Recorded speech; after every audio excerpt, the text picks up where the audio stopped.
ปนน้ำตาน้ำหลั่งมาใจอุราเปื้อนต้มยืนสั่นหนา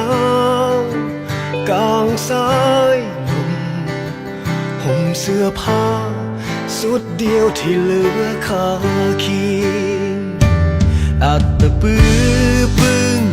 ขายคำแลกไก่สะอื่นใจ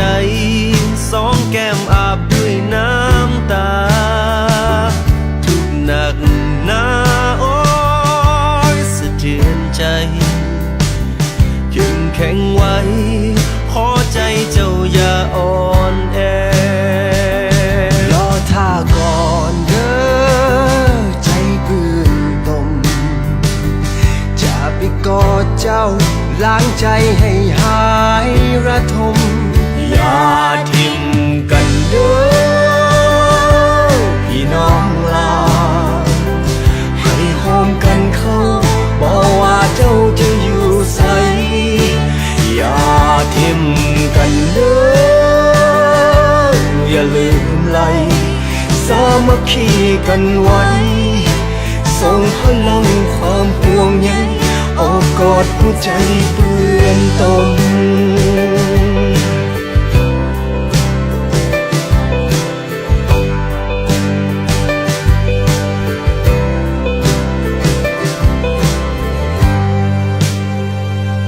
จงอุ่นใจ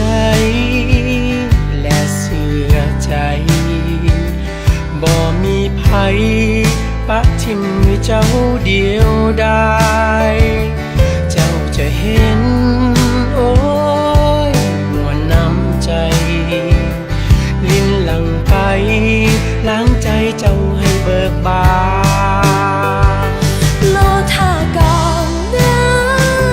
ใจเปื้อนตมจะไปกอดเจ้าล้างใจให้หายระทมอย่าทิ้งกันเด้อพี่น้องลาบอกว่าเจ้าจะอยู่ใสอย่าทิ้งกันเด้ออย่าลืมไหลสามัคคีกันไว้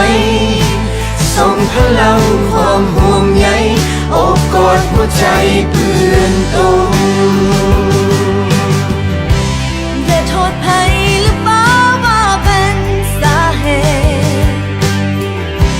บ่มีภัยต้องการให้เกิดทุกข์ของเขตสิ่งที่ต้องท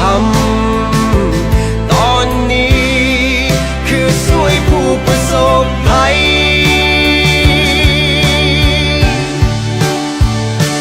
รอท่าก่อนเด้อใจเปื้อนตมจะไปกอดเจ้าล้างใจให้หายระทมอย่าทิ้งกันเด้อพี่น้องลาวให้หอมกันเข้าบอกว่าเจ้าจะอยู่ใสอย่าทิ้งกันเด้ออย่าลืมไหลสามัคคีกันไว้ส่งพลังความห่วงใยอย่าทิ้งกันเด้อพี่น้องลาวให้หอมกันเข้าบอกว่าเจ้าจะอยู่ใสอย่าทิ้ง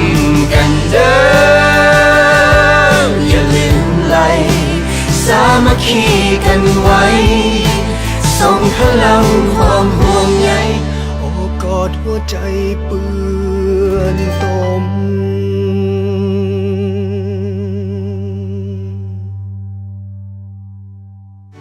อย่าทิ้งกันเด้อพี่น้องลาวให้หอมกันเข้าบอกว่าเจ้าจะอยู่ใสอย่าทิ้งกันเด้ออย่าลืมไหลสามัคคีกันไว้ส่งพลังความห่วงใยโอบกอดหัวใจเปื้อนตม